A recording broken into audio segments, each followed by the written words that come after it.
গতকাল দুপুর থেকে নিখোঁজ সিউড়ি সর্দারপাড়ার বাসিন্দা পিন্টু বাগদি। তদন্তে নেমেছে সিউড়ি থানার পুলিশ।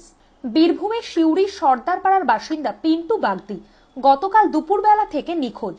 গতকাল সন্ধ্যা নাগাদ তার বাড়ির আশেপাশের একটি পুকুরের পাশ থেকে উদ্ধার হয় জামা, প্যান্ট ও জুতো। তার মোবাইল ফোনে এখনো রিং হচ্ছে, কিন্তু কেউ ফোন রিসিভ না করায় আতঙ্কে দিন কাটাচ্ছে পরিবারের লোকজন।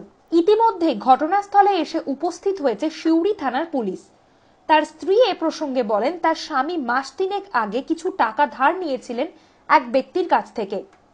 যদিও কার কাছ থেকে ধার নিয়েছিলেন তিনি তা বলতে পারছেন না। সেই ব্যক্তি মাঝে মাঝেই ফোন করত এবং তাগাদা দিত টাকা ফেরতের জন্য।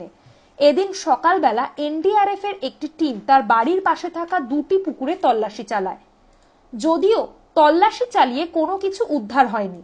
ওই ব্যক্তি বর্তমানে কোথায় রয়েছে বা কি কারণে নিখোঁজ হয়েছে সমস্ত কিছু খতিয়ে দেখছে সিউড়ি থানার পুলিশ। চাপ দিত ফোনে, এই সংসারের জন্য নিয়েছিল, খারাপ নিশা নাই। কখন? ওই ওই ওই মাস তার পরে মাসে নিয়েছিল।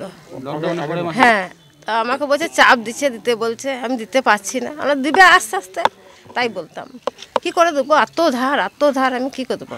বলতো না খুলে কথা, কোনদিন কার কাছে ধার আমাকে বলতো না, শুধু ধার শোনায়। তা ওরা চাপ দিত, ফোনে বলতো।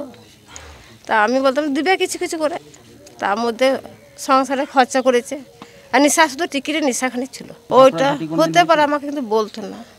শত্রু হতে পারে, বলতো না। আমাকে শুধু ফোনে জ্বলাইছে, ওইটুকুই বলেছে। হ্যাঁ, তা বলতো না। বেশি ঘনিষ্ঠতা ছিল। এবার বারে কি করতো আমি তো জানি না।